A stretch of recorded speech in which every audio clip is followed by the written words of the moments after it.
മറ്റുള്ളവരുടെ കഷ്ടങ്ങളിൽ കൂട്ടായ്മ കാണിക്കുന്നത് സൽപ്രവൃത്തിയാണ്. ഒരു വീടൊക്കെ വെച്ച് കൊടുക്കാൻ പറ്റുമെങ്കിൽ വെറുതെ പൈസയൊക്കെ പൂത്ത് കളയാതെ വെച്ചു കൊടുക്കുക. ഹല്ലേലൂയ. പക്ഷേ അതിന്റെ അപ്പുറത്ത് നിനക്കൊരു ശുശ്രൂഷ. അതെന്താണ്? ഹല്ലേലൂയ. ആ ഒരു പ്രവൃത്തിക്ക് നീ പങ്കാളിയാകണം. എന്താണ് ആ പ്രവൃത്തി?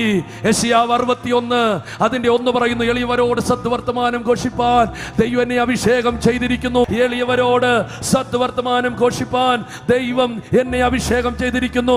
ദൈവത്തിന്റെ ആത്മാവ് എന്റെ മേലിരിക്കുന്നു.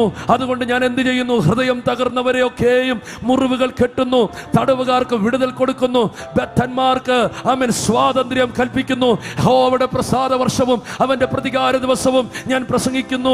തീർന്നില്ല. സിയോനിലെ ദുഃഖിതന്മാർക്ക് ആമേൻ ദുഃഖത്തിന് പകരം ആനന്ദ തൈലവും ആമേൻ ആമേൻ ആമേൻ അലങ്കാരവും, ആമേൻ ദുഃഖത്തിന് പകരം ആനന്ദ തൈലവും, ആമേൻ വിഷണ മനസ്സിന് പകരം സ്തുതി എന്ന മേലാടയും നൽകേണ്ടതിന് ദൈവം എന്നെ അയച്ചിരിക്കുന്നു.